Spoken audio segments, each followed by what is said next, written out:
Welcome to Caregiving Club On Air.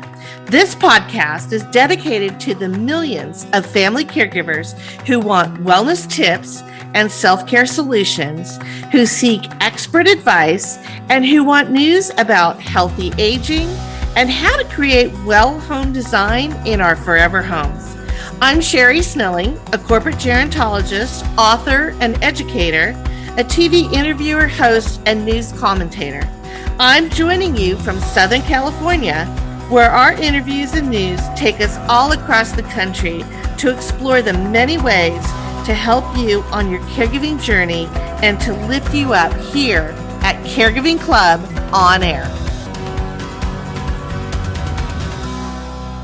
Welcome to our February episode of Caregiving Club On Air. I'm your host, Sherri Snelling, a gerontologist, author, and CEO of the Caregiving Club.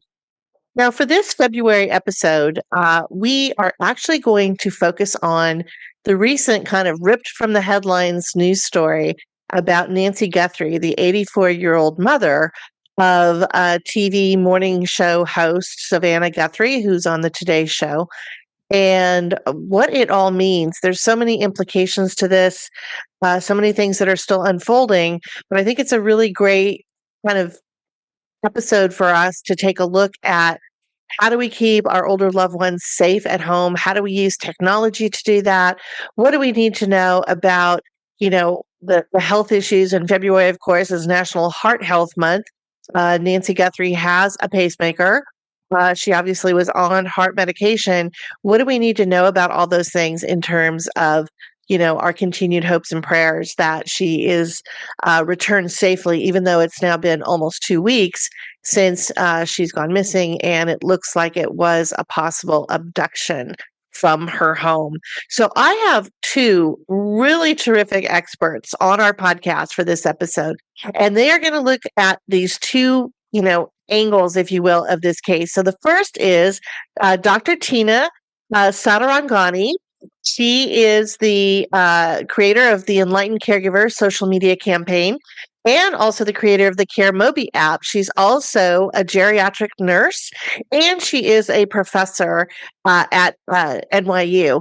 And she's been on our podcast before. We had Dr. Tina on last fall to talk about dementia caregiving, and especially the case of Bruce Willis and his wife, Emma Heming Willis, when her book came out. So we're just delighted to have her back on the episode where she's going to talk about the health implications and all the things that she sees from this case with Nancy Guthrie, an 84-year-old. And then our second guest is new to the podcast, but we've wanted to have her on for a long time, and that is Abbie Richie. She is the tech guru of the Smarter Service. You're going to learn a lot about what the Smarter Service does. It's a terrific, terrific service when it comes to AgeTech, helping our older adults, learn more about how to use technology and all of that. And Abbie and I are going to take a look at the technology that we know was being used by Nancy Guthrie, how that helped or maybe didn't help. What are the things we should all think about when it comes to our older loved ones and technology and keeping them safe, particularly if they're living alone at home like Nancy Guthrie was. So that's going to be a really fascinating discussion with Abbie to kind of take us through the tech world of this particular case and just in general what we need to think about. So, as I said, I wanted to dive into this case because I felt like there were so many elements of it that are really important for all of us to know, but particularly for family caregivers and those of the sandwich generation. So I'm just going to give you a quick recap in case you haven't been following these headlines or haven't really heard much about this. I wanted you to be up to speed as we dive in with Dr. Tina and with Abbie. So first of all, Nancy Guthrie, as I said, the mom of Savannah Guthrie, who is the Today Show morning TV host. She's 84. She's been missing since January 31st. And it appears to be an abduction because from the technology things that we'll talk about, a lot of things were happening around that 1:30 a.m. to 2:30 a.m. time frame.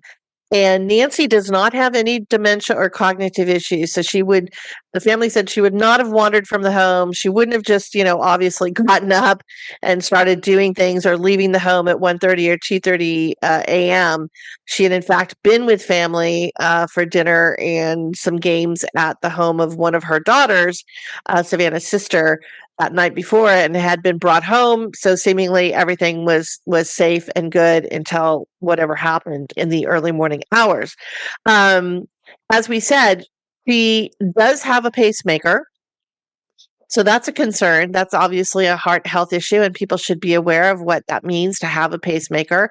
Also, the heart medications that she needs to take, and what we need to think about in terms of being at risk when you don't take your medication. Now, she also had mobility issues. The family said she really couldn't walk more than 50 paces, and she did use a cane, and unfortunately, the cane was left in the home, which is a grave concern because she obviously, again, would not have left her home, at least willingly, without her cane. And now, from a technology standpoint, here's what we know.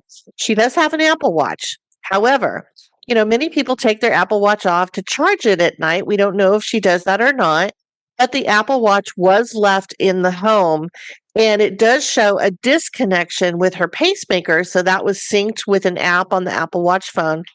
And that disconnect happens when you travel too far away from the device, being the Apple Watch, and the person who has the pacemaker. So that gives us an indication that she was leaving the home, leaving the area where she would still be connected to the Apple Watch, even if she wasn't wearing it. We know she had a smartphone, but again, that smartphone was left in the home. She also had Google Nest cameras. Now, these were on the outside of the home, obviously, probably for safety purposes. But what we do know, or what was reported by the news, is that her subscription was not kept up to date, which means she couldn't go back, or the family and law enforcement can go back and easily access any archival footage that might show the front door or the perimeter of the house and who may or may not have been around at that time. What we've recently learned, however, is that the FBI worked really diligently with Google, and thankfully they teamed up. They were able to grab some images from the front door that shows us a possible suspect, because it's right around that time frame that all of this was going on, and the person is masked up and has gloves on. That's, it's not a friend coming over to just see how you are at 1:30 a.m., right? So anyway, what we're going to do is we're going to talk about, the solo agers out there. We know there's 24 million Americans who are over the age of 55, 60 who are living alone.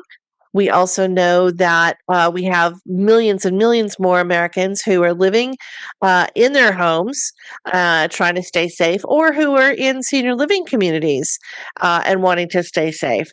And I think what this does is this, these experts are going to give you some great insights to have those conversations with our family, particularly with our older adults. What do we need to think about? What are we missing? Is it time to maybe look into some of these things? And then what are the avenues to make sure that our loved ones are comfortable with the technology in their home? They learn it, they understand it, they know how to work it, because we know that if you're not a digital native, it's a lot tougher to, really understand how all this tech works, get all of the different devices and systems talking together, which is a whole nother issue. And that's where somebody like Abbie and the Smarter Service comes in, because they do a lot of that for both older adults in their home, but also people who are living in senior living communities and want to adopt and use this technology. But I also think it educates our family caregivers about, again, the health issues of older adults. We often forget that when our loved ones have something like a pacemaker, we think, okay, great, everything's taken care of. They're doing fine now. But that's not the case. They're still vulnerable. They still have issues. We know that older adults don't move as fast, are able to walk, long distances, have fall risk. If she was using a cane, that means she's unstable. She needs help, even in just the regular walking that we think about. The heart, as I mentioned, the medications and being disconnected from your medications. What does that mean? How long can you go before that starts to pose a really big risk? And then things like, the anxiety, the fear, the stress of possibly being abducted. And she is in a desert area in Tucson, Arizona. So it's a little bit more arid. The weather is drier. That's going to increase the risk for dehydration. Now, we know that older adults in particular who are dehydrated, and 50% of Americans, by the way, American adults are dehydrated. So that's not an older adult issue. That's an everybody issue. But our older adults are more at risk. And when they're dehydrated, they become delirious. So now delirium does set in. Now we are having maybe some cognitive issues that are happening because she isn't being taken care of as well as she needs to be. So all of these things kind of come into play, and that is why I was kind of thrilled to get these two experts on our podcast today. So with that, let's go to our first interview with Dr. Tina.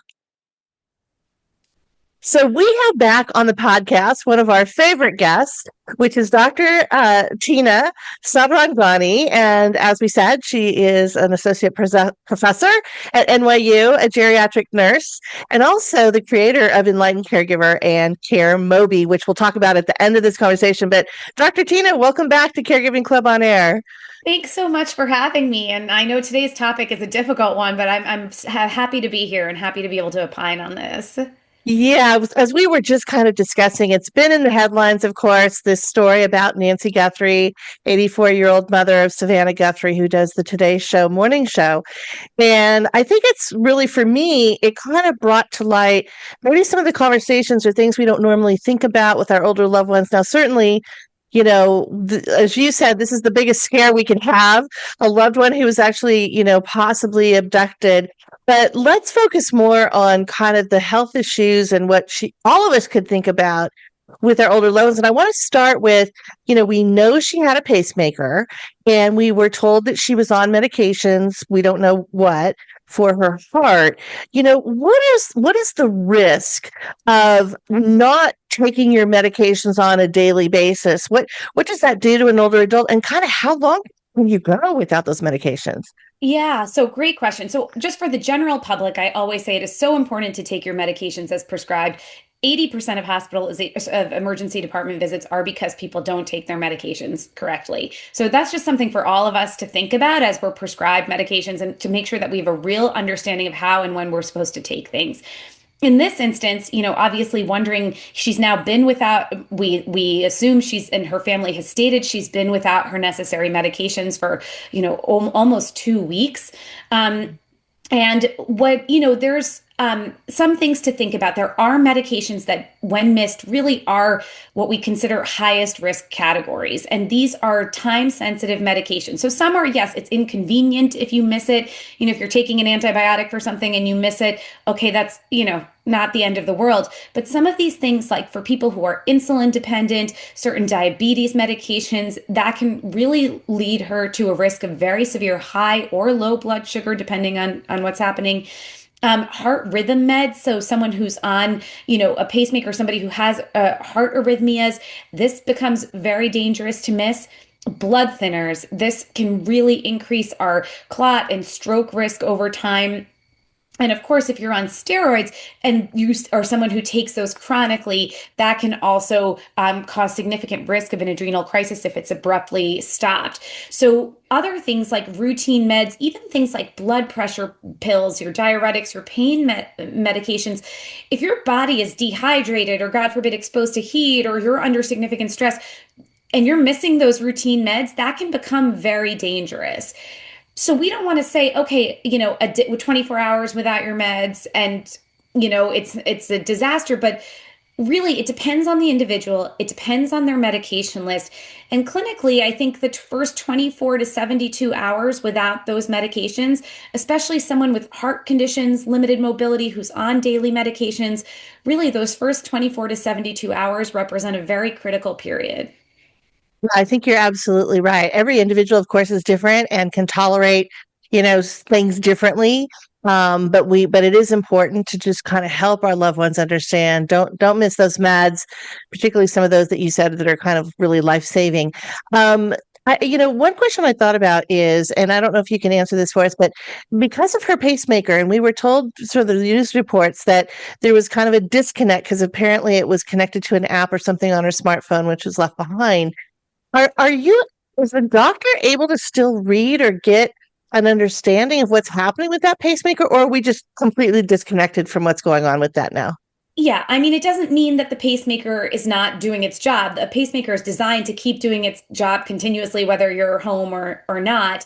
And the unfortunate aspect of this is that, in all likelihood, there is not the doctor is not receiving a read. I mean, that is what the media has reported, that yes, the pacemaker is connected to an app, but it also should be, connected to the doctor's office.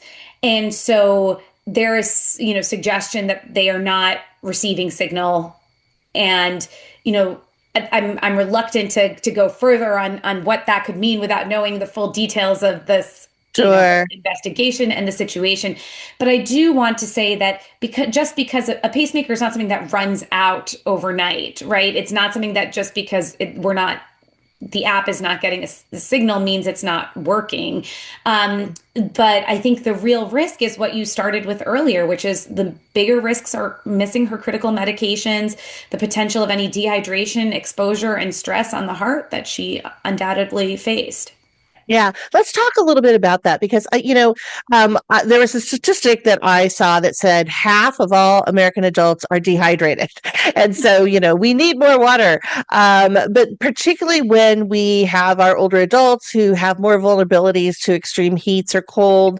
Of course, in the desert, it's not summer. Thank goodness, it's not 120 degrees in Arizona like I know it can get, but it's still got warm, arid air and weather, and then the temperatures can drop to pretty extreme colds at night. But dehydration wise, talk to us about like kind of the delirium and things that can happen with our loved ones not getting enough water. Yeah. So just one thing to understand broadly is that older adults are more vulnerable to dehydration. And there's a couple of reasons for that. As we get older, our body's thirst signal, it becomes a bit blunted. We can also, it's possible that people take blood pressure medications that are diuretics. And so that means that we're increasing fluid loss. We're constantly going to the bathroom. We're trying to get rid of the excess fluid in the body. And while that can be a good thing, if you are dehydrated and there is no excess fluid, it is only going to exacerbate the situation. So that's another thing that kind of predisposes older people to dehydration. And I also think, to your point, as we get older, one of the challenges that our bodies face is the inability to sort of return to homeostasis, which is like our body's way of being. And I always give an example of, imagine, you were younger, you used to be able to go party all night and then wake up the next morning and function like it. And then we all joke that as we get into middle age, we're not as young as we once were. But that's like a good although rough, but good analogy for how the body's ability as we get older becomes harder and harder for our body to regulate the stressors that are placed on it. And so one of those things is our body's ability to regulate temperature and our body's ability to regulate blood pressure. And so that's, one of the things that we worry about in a situation like this where somebody isn't getting enough fluid. And of course, the consequences of dehydration, somebody gets dehydrated, they then become dizzy, they fall. They might even experience, kidney injury to some extent. And you talked about this issue of delirium. And that's really an acute period of confusion where people can't think clearly. They're not acting like themselves. Oftentimes, it's hard for even good clinicians to distinguish between delirium and dementia in somebody who has dementia. But it's really the hallmark is that it's sudden onset. This person is acting different, acting in a way they never have before. And that really one of the causes of that can be dehydration. It can also be infection. Other things can contribute to that. So, the dehydration is a very real risk amongst older people. And of course, certainly living in the desert, in warmer temperatures, that's certainly a risk, but it's a risk for significantly for older adults.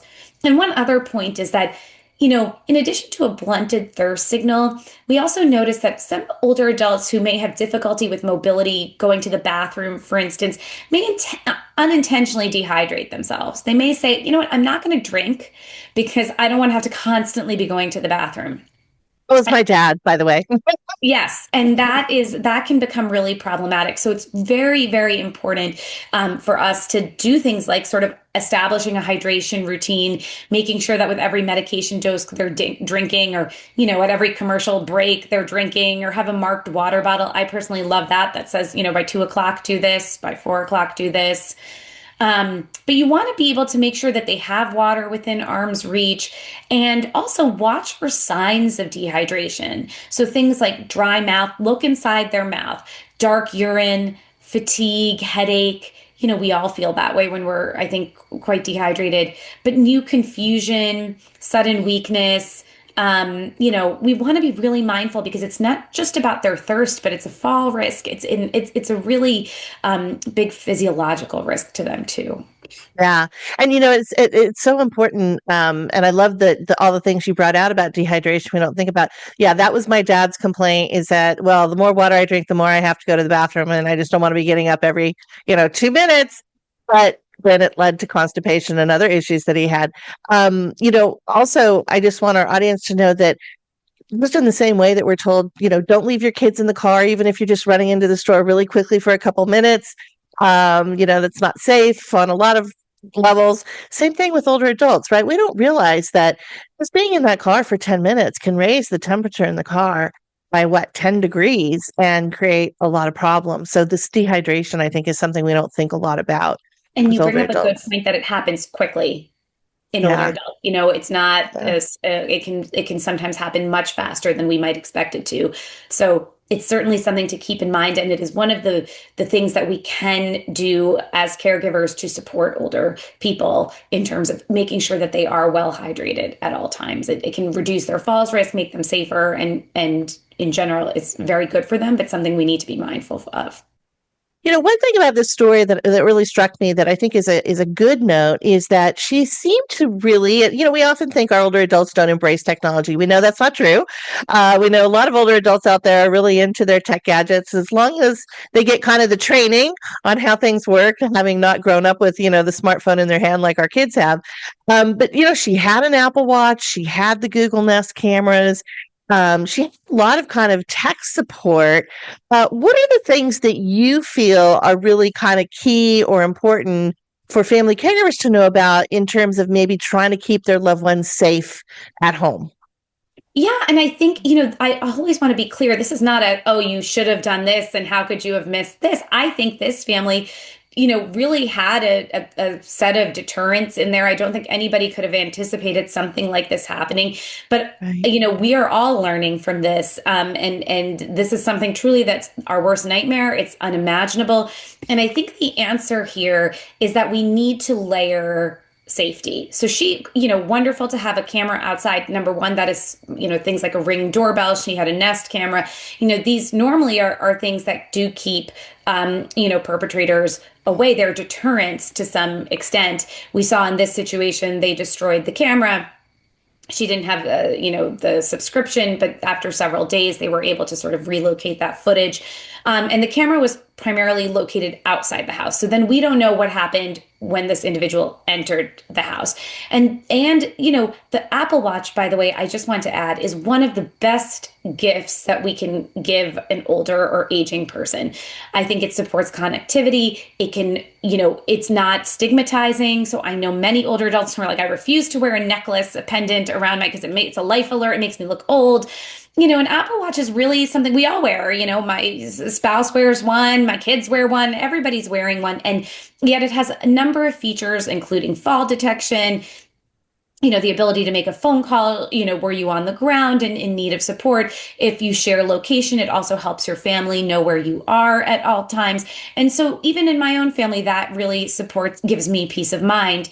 And so those are great things. And at a bare minimum, yes, I think every household should have that. I think there are other options out there. So we talked about cameras inside the house. That's a lot of older adults though are concerned about their privacy, and so that's a very real concern. Especially if they have caregivers like aides or people who come into the home. Sometimes those individuals also don't like that. But that is something that in this instance maybe could have led authorities to finding this individual sooner. There's other watches also like a Kaniga watch and other watches that are specifically built for older adults, and especially those with cognitive impairment that maybe have even better features in terms of ability to call authorities immediately if there's a fall, and emergency services, and elicit that faster. And then we had just as a quick note to our audience, we had Steve Popovich who is the CEO founder of TheoraCare, and they do exactly that. They've got a smartwatch specifically designed for people who are older and people who have dementia and wander. So anyway, just want to make Exactly. that So note. it's great, and then there's also things out there. Again, it also depends. Is the person living, is this somebody who's living with dementia or significant cognitive impairment that, where they need a real several other layers of support? I think we can talk about, you have the door camera and you have a bolt and you have an alarm system. Do you have reinforced doors? Do you have, what layers of protection then do you have in there to keep an intruder out? So on my Instagram on Enlightened Caregiver, I talk about other things that you can have on there, including, like I said, in-house cameras, layered doors. And one really helpful thing, I think, in this situation that I think could have been helpful is a panic button.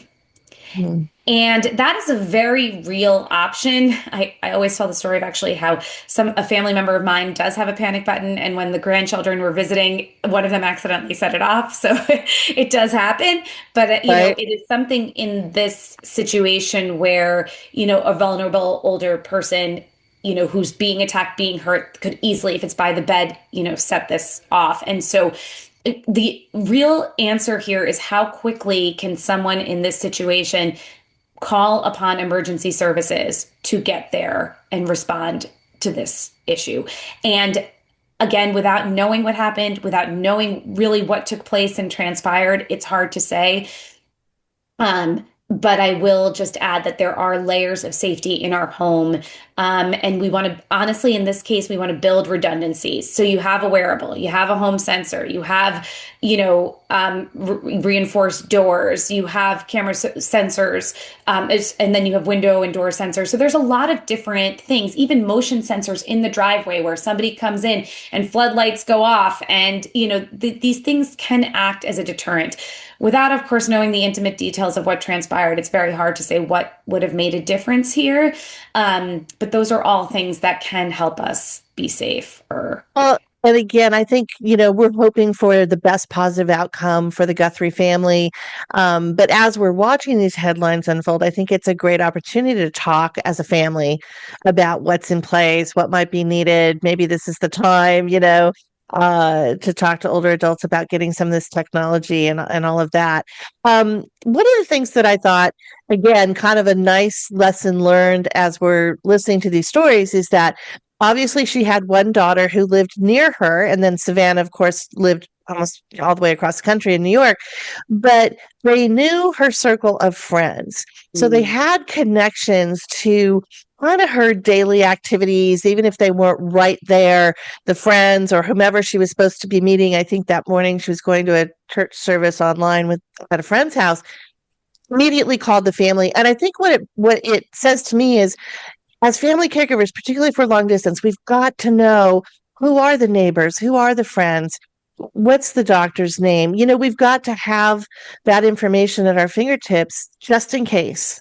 Absolutely. You're absolutely right. And it really does, warm my heart. I think it speaks to her, quality of life and productivity and all the things that she was doing. She was so engaged. She seemed to have these friends. And the night before she had been out with her adult children. So she clearly did have a supportive network. And that is my wish for all older people as they, age at home, is that they do have a supportive people, that they do have activities that, where people, need them to show up and look forward to seeing them. And it's just another, important advantage of having a network of people and I always talk about this in an academic perspective as an extended kinship network. It's not just your family. I think the responsibility of caring for our older people and giving them support falls on the entirety of a community. It shouldn't just be one family member, one person, one individual.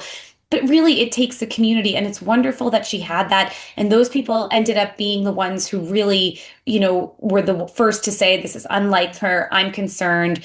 And it's like having a neighborhood watch, and that's a very important and wonderful tool in all of this. Every older adult, as part of their plan for aging, needs a solid network of support. Yeah, there was a really heartwarming story. I can't remember the city that it was in, but it was an older gentleman. I think he was in his late 80s, and he went to this local coffee shop every single morning.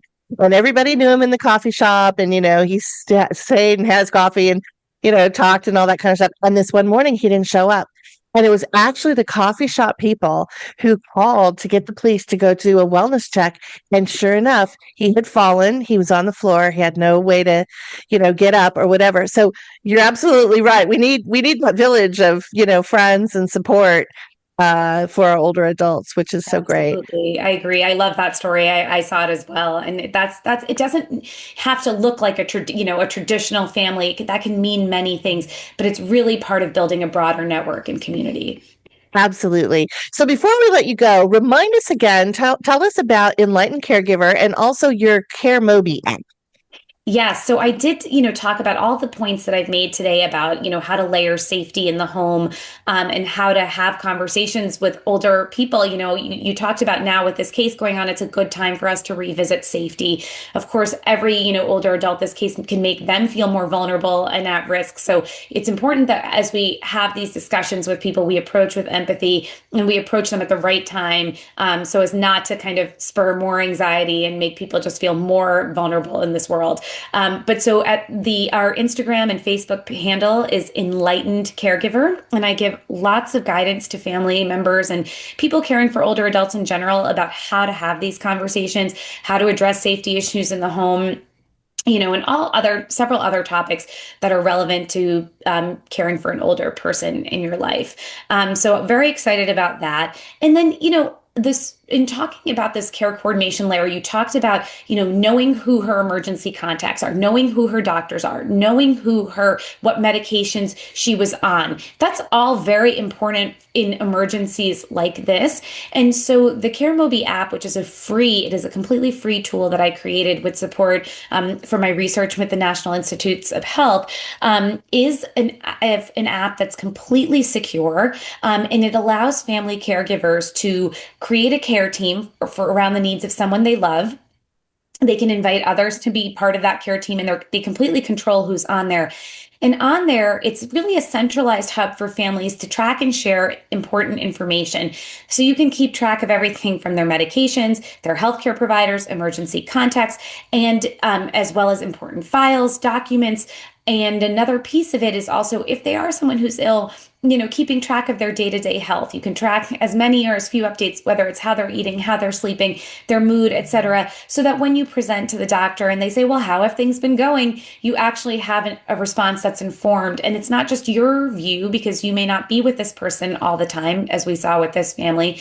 But maybe there's an aide there, maybe there's a friend, maybe there's there's other caregivers involved. And so it's really helpful to have a network, and an emergency plan as well. So CareMobi is really useful to share updates, to keep track of this information, and just centralize the responsibilities of caring, especially when an emergency arises, whatever that emergency may look like. Whether it's something as scary as this, a hospitalization, a fall, it's really important for everyone involved, doctors, emergency services, to have this information in one place. Yeah, you don't want to try to gather all of that when the crisis happens. There's way too emotions and things going on. So having all of that right in your hand is perfect. Exactly. CareMobi really moves families from like texts and panic to like a coordinated response. So it's available for Apple and Android users, and they can download it on the App Store, and it's free and secure, which is its other perk. It's awesome. Well, to our listeners, go and check out that CareMobi app and also all the great tools and information that Dr. Tina gives us on Enlightened Caregiver. And Dr. Tina, great to have you back on the podcast. Thanks for joining us. Thank you so much for having me. It was great to see you. You too. Take care. So those were such great insights from Dr. Tina. We just love having her on the podcast because she really can, bring that expertise and helping us really understand what's going on with the health, particularly the health factor, both the emotional health and the physical health of our older adults. Now, we're going to turn to Abbie Richie, who is the tech guru at the Smarter Service, and she's going to tell us all about what that is. But she's also going to explore with us what are the tech choices out there that family caregivers in the sandwich generation have, what, make the most sense. What are some alternatives maybe to some of the safety that the tech was supposed to provide to Nancy Guthrie that didn't necessarily work out as we may have thought. And I think this is just a really interesting conversation that family caregivers are going to find a lot of really good information, particularly about that AgeTech world, which we're all living in. So here is our interview with Abbie Richie. So I'm so excited to have our guest on this episode, who is Abbie Richie, who is the tech guru for the Smarter service. But we're going to learn a lot about what Abbie does, what the Smarter service is, but we're also going to do a deep dive on this recent news headlines around Savannah Guthrie, the Today Show morning host mom, who's 84 years old, who has now been missing for almost 2 weeks.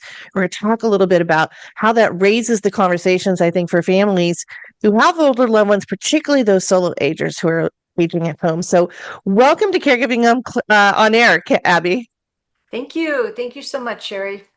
Yeah, well, it's so great to have you on, as I said, and I know you do a lot of these newscasts and all of these types of things. But before we dive into everything, where are we talking to you from today? I am located in sunny Scottsdale, Arizona.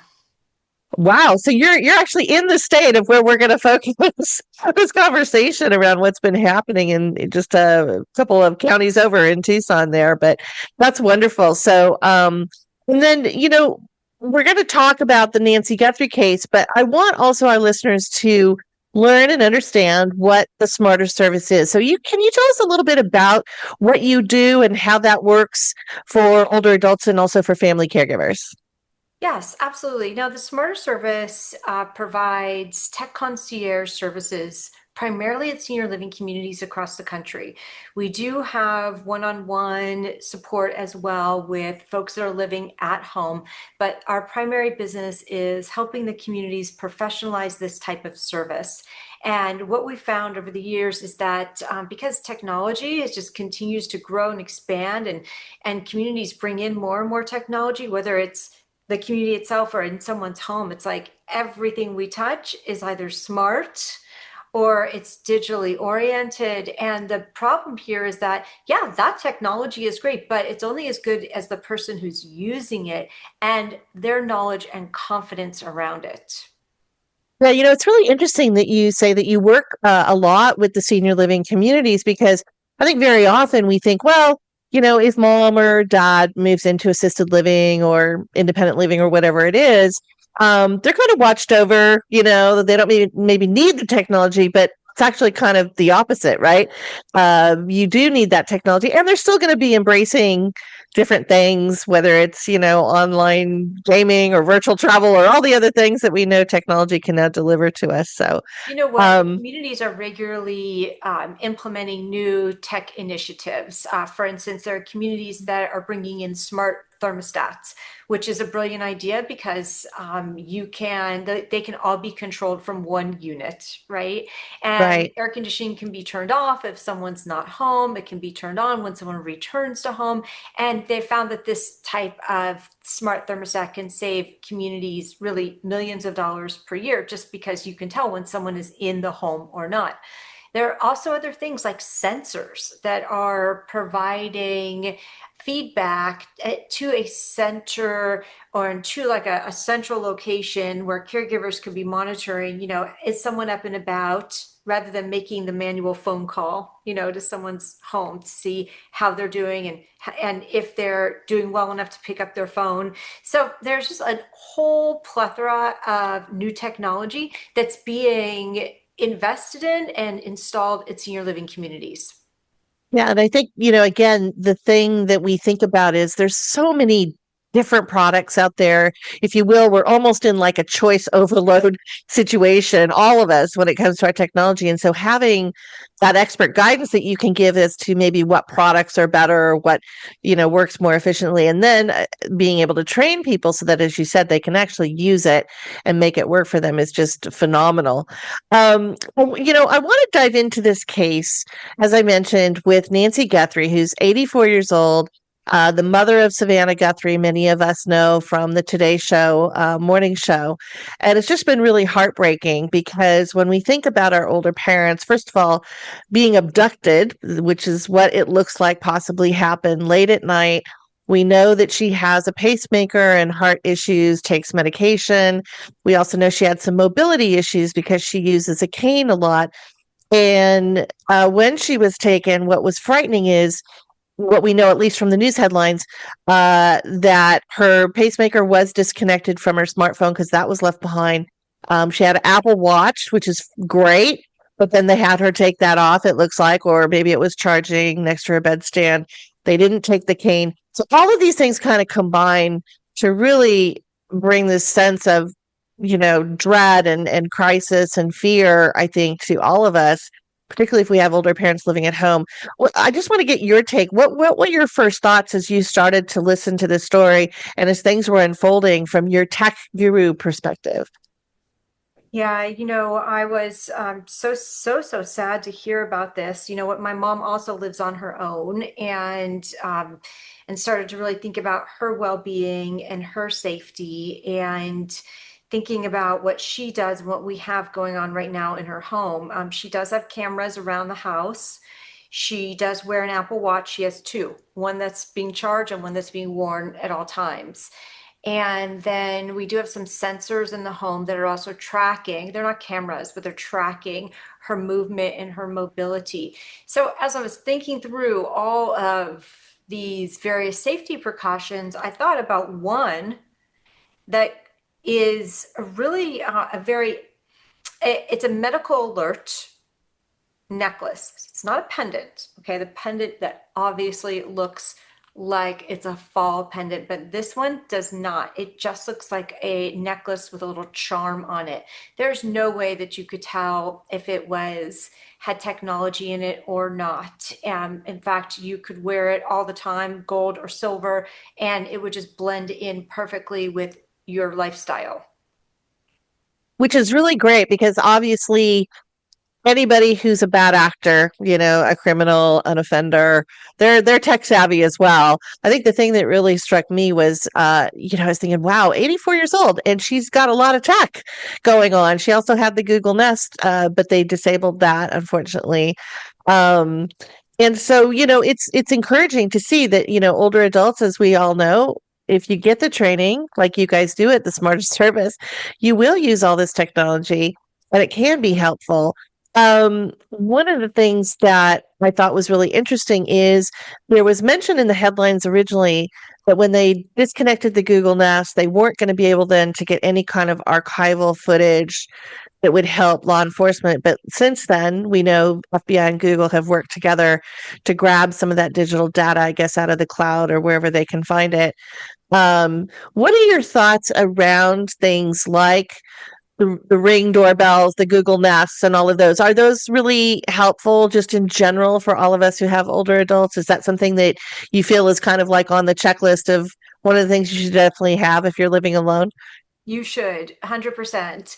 You need to know who's at your front door before you open it. And you also need to know who's coming to your door when you're not there.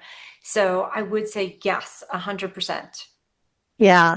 And what are the other items that you feel or that you would advise if you're a family caregiver listening out there, sandwich generation, what would you advise our caregivers as to the types of technology that you see that really does work in terms of the safety factor that they should be considering or looking at for their loved one?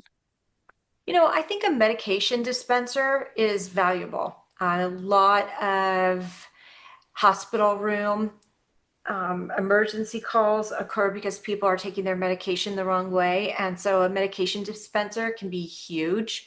Another one I mentioned earlier is a sensor. A sensor is going to be able to detect something like a UTI that many of us wouldn't be able to pick up, but because of patterns and tracking, a sensor would be able to see that, that maybe my mom is up more every night going to the bathroom, or maybe she's pacing because she's anxious, or she hasn't gotten up yet this morning, and that's unusual for her schedule. Yeah, so you can really see those patterns and those routines and where things maybe are declining over time or whatever. I think the other thing too that's nice about the sensors is, yes, you get a sense, obviously, of their activity.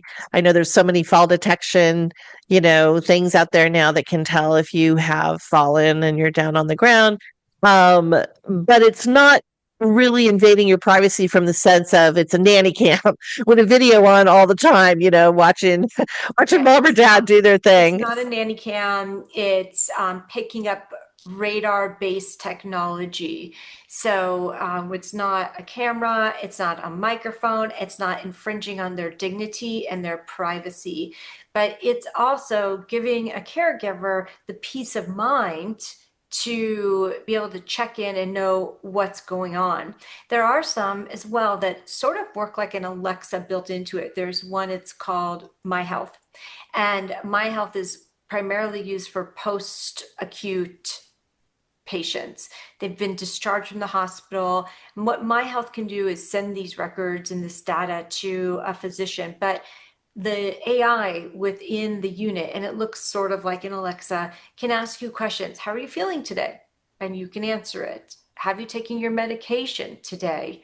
And then it would prompt you to do that. It's not going to tell you to take it, but it's going to ask you questions and collect data based on your answers. Right. And you mentioned AI, that artificial intelligence, I think, I mean, you know so much more about this tech world than I do. It seems like just about everything now has AI built into it, to personalize it, right? Yes, and what we're starting to see is that the AI inside some of these home appliances, for instance, they are going to be able to, within the next couple of years, take it to the next level. So instead of just getting a warning message, for instance, that something's wrong with your dishwasher, it's going to prompt you to call a plumber. Like it can tell based on a vibration inside the dishwasher that something's wrong with plumbing, for instance, and that this is a warning to call a plumber as opposed to just giving you an alert. Yeah, and we sometimes we call it AgeTech, but it's really not AgeTech. It's just tech for everybody. That's something that can certainly serve everybody. Um, one of the things that has in the past, I think more been a barrier is just the fact that a lot of our older population are not digital natives, didn't grow up with the smartphone in their hands like the kids do today. And so there is a learning curve, but I've seen just in some research projects I've done, I know the work that you do, that once you can help kind of train someone and give them the sense of how this adds value, but also how to easily, manage it, it's kind of like they're off to the races. What are the challenges and what are the responses that you're seeing from the older adult population that you're kind of helping to train? What I've noticed is that an older adult is curious. I noticed that they're lifelong learners. I've also noticed that they're traditional learners. So our method today of teaching someone how to use something is like, go watch a YouTube video. Here you go. Good luck, right? Right. There's no manual. And the older generation was brought up with a manual, and they want to learn by taking a class, and they want to take notes, and they want a handout so that they can refer to it at a later date. And just this drive-through mentality of here's your device, good luck with it, doesn't exactly sit well with an older adult. They are, what I'd like to say, they're not dinosaurs, they're scholars. And they just learn to use things and understand and build upon their education foundation in a very different way than we do today. So anytime I was teaching a class on, say, iPhone basics or Wi-Fi connectivity, I always would start with the history of it. This is the history of Wi-Fi, and this is how it's grown from here. And from there, here are these various types of connectivity, also including Bluetooth. What is Bluetooth? Why is it called Bluetooth, right? And just really starting at the basics and building a foundation from there, not just hopping in at a 300 level, answer, but really starting at a 100 level and like, let's get to the basics of this. Let me explain the whole thing to you. And I can't begin to tell you how many times I have taught an iPhone basics class where I would always start by going around the device. This is what this means. This is what this means. This is what this is. And I cannot tell you how many times someone said, oh, I've had this for 4 years. No one showed me how to turn it off. Oh, I just learned something new from my brother on my iPhone the other day that I had no idea about. You're singing my song because I love the history of things. That's how I've kind of based my books and a lot of my writing around wellness. is going back to all these ancient practices that now we're saying, oh, well, look at this new trend. And it's like, no, we've been doing that for 5,000 years or 2,000 right. years, whatever.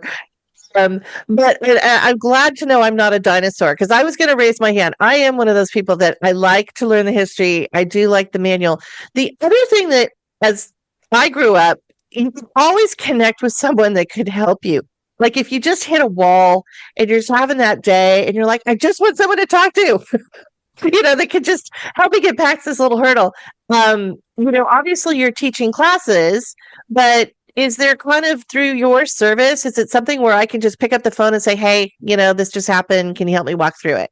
Yes, absolutely. As a member, you can do that 100%. We have private members that have signed up for our service. They can call in, they can get support anytime, virtually. We can also have, if it's an area that we serve, someone come out to the home. When we're at the community, what we do is we set up a genius bar at the community where a resident can stop in and they can ask their questions, and their questions have questions. But we always do this genius bar. It's a tech desk in a highly trafficked area so that all the residents coming in and out see the same person every week on the same day, and they start to develop a rapport and a level of trust with them. And we found like that's huge. Just having that person that they've seen, they're familiar with, they can connect with, makes a huge difference. Yeah, I can imagine. And I'm curious, are there any trends that you see in those questions that get asked? Are there some that are like always at the top of the list? Yes. So passwords are huge. Like the whole situation with passwords, it's incredibly antiquated and needs to be updated. There's just a huge disconnect there. The notion of teaching a password manager over just, writing down all your passwords, it's a digital divide for sure.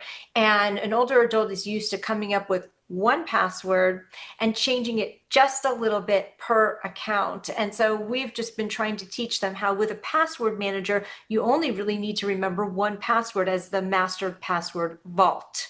For access to the vault. So we try to teach that because security is huge and fraud is huge with this population. Yeah, I think it may have been either on your YouTube channel or something. You just did something on fraud. So we can do a link on our episode guide page to that. But I know that's another huge issue. And now it's not even good enough to know your password. Now you've got to do this two-factor authentication thing, which, Yes. for somebody like me, it's like another world. Yes. That's another area that really it stops people in their tracks, because it means they have to leave wherever they are, or maybe they're on a website, and then go get the other device in order to verify authenticity. And it's a mental shift, right? And then, do I write that code down? Will I ever need that code again? Why isn't it good 10 minutes from now? I got distracted. Like it's just a whole hot mess. But I do believe that over time, with two-factor authentication, especially facial recognition and using something like your fingertip and it's going to make a huge difference. Okay, so I'm gonna out myself. I'm one of those older people that I hear like the fingertip, my fingerprint, and I'm just like, privacy, like, can that be stolen? Can somebody go rob a bank, using my fingerprint? What are the privacy issues that we should think about?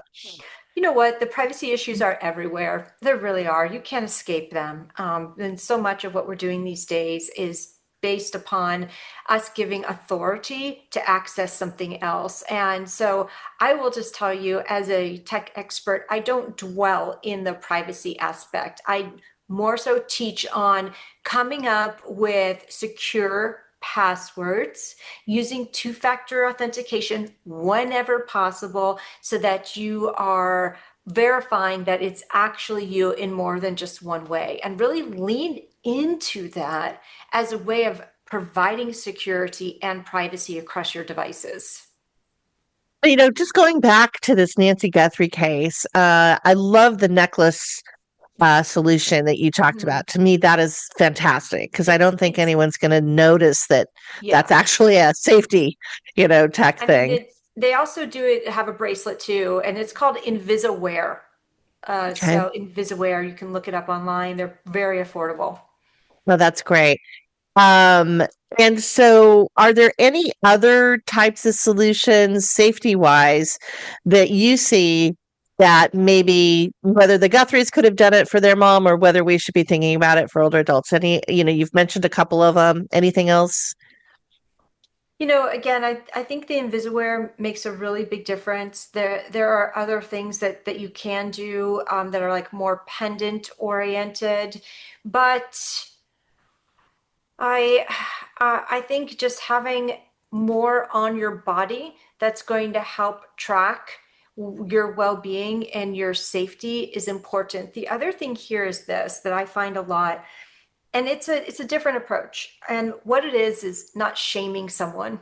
So if an older adult feels ashamed, and they do feel ashamed because of their lack of knowledge and the fact that they're trustworthy and they're gullible, it happens all the time.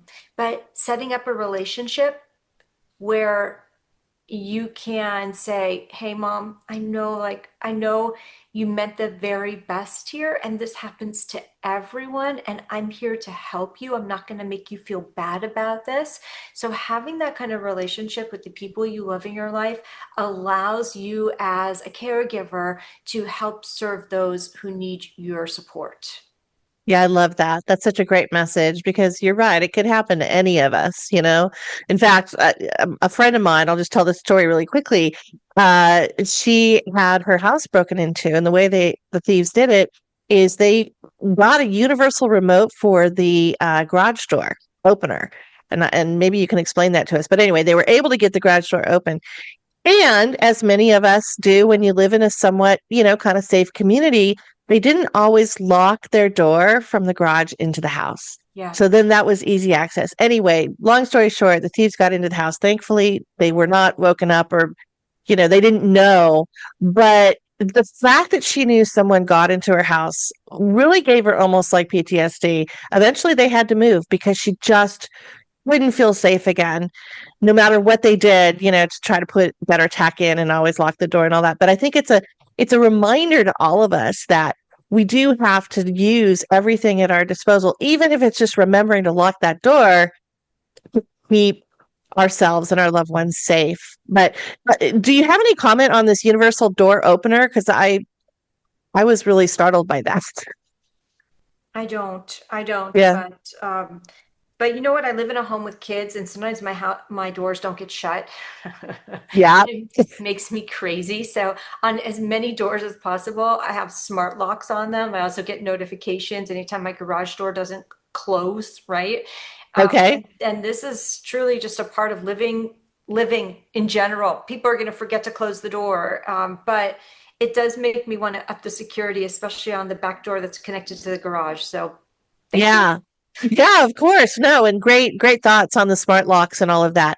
So now we have to just talk a little bit about the elephant in the room, and that's cost. Again, there's so many great things out there that we can bring into the home, make it a smart home, make it safe. A lot of these things you have to buy, like an Apple Watch, you have to purchase the watch itself, but then you have the service that's the monthly service, and then some of the apps cost more. What is kind of the affordability, and what do you see as the threshold for people, particularly older adults who might be on a fixed income? A lot of this might be a little tough to do. Yeah.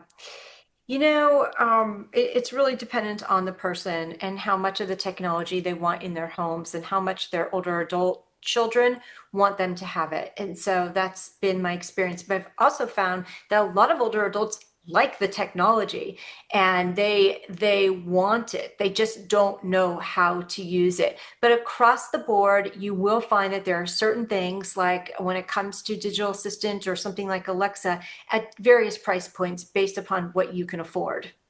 Right. Yeah. And there's always some discounts sometimes if you're an AARP member or, some other things that you can look into. But I guess it just comes down to everything we buy, which is what's the value, right? I mean, in my 30s, $800 shoes didn't seem that crazy and outrageous. Now I think about it, I'm like, are you kidding me?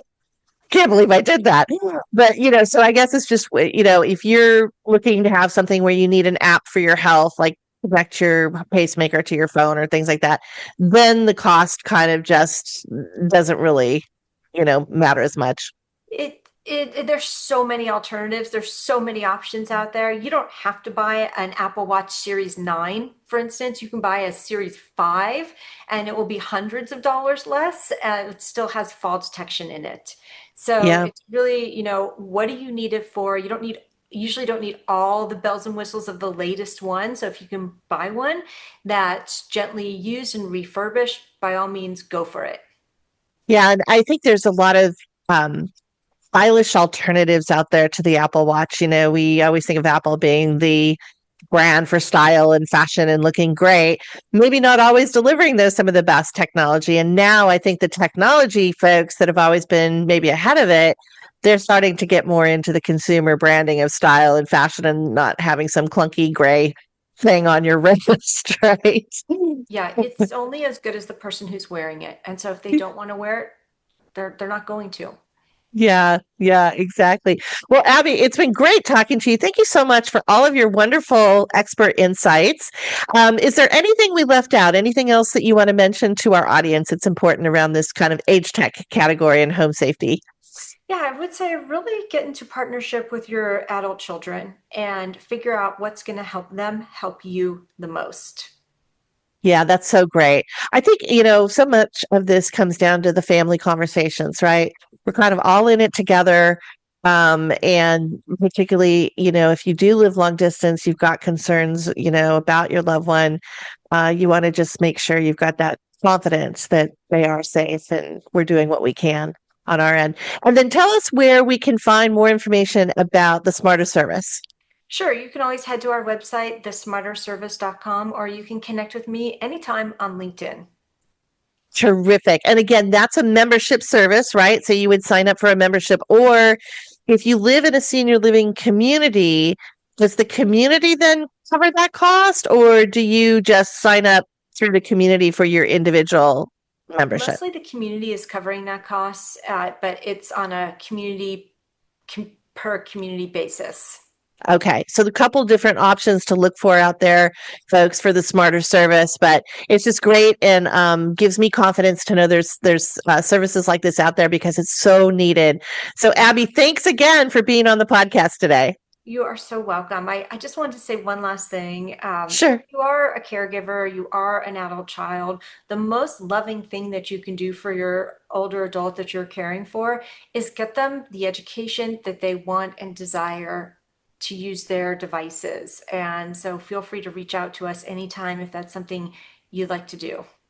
Yeah, I think that's fantastic that you do the classes and you're there for the, on-demand questions kind of stuff. I think that's just so important. Maybe even more important than getting the actual gadget is just being able to be trained on it and 100%. understand. Yeah. Well, thanks again, Abbie. Great to have you on. We'll, I'm sure, want you back maybe around the holiday time to tell us what's the latest, greatest gadgets we should be looking at. But it's just terrific to have you on. Thank you so much. Thank you for joining us on this episode. A reminder, you can find more information in my book, Me Time Monday, The Weekly Wellness Plan to Find Balance and Joy for a Busy Life, or visit MeTimeMonday.com or CaregivingClub.com. I hope you enjoyed this episode of Caregiving Club On Air. Please hit the subscribe button.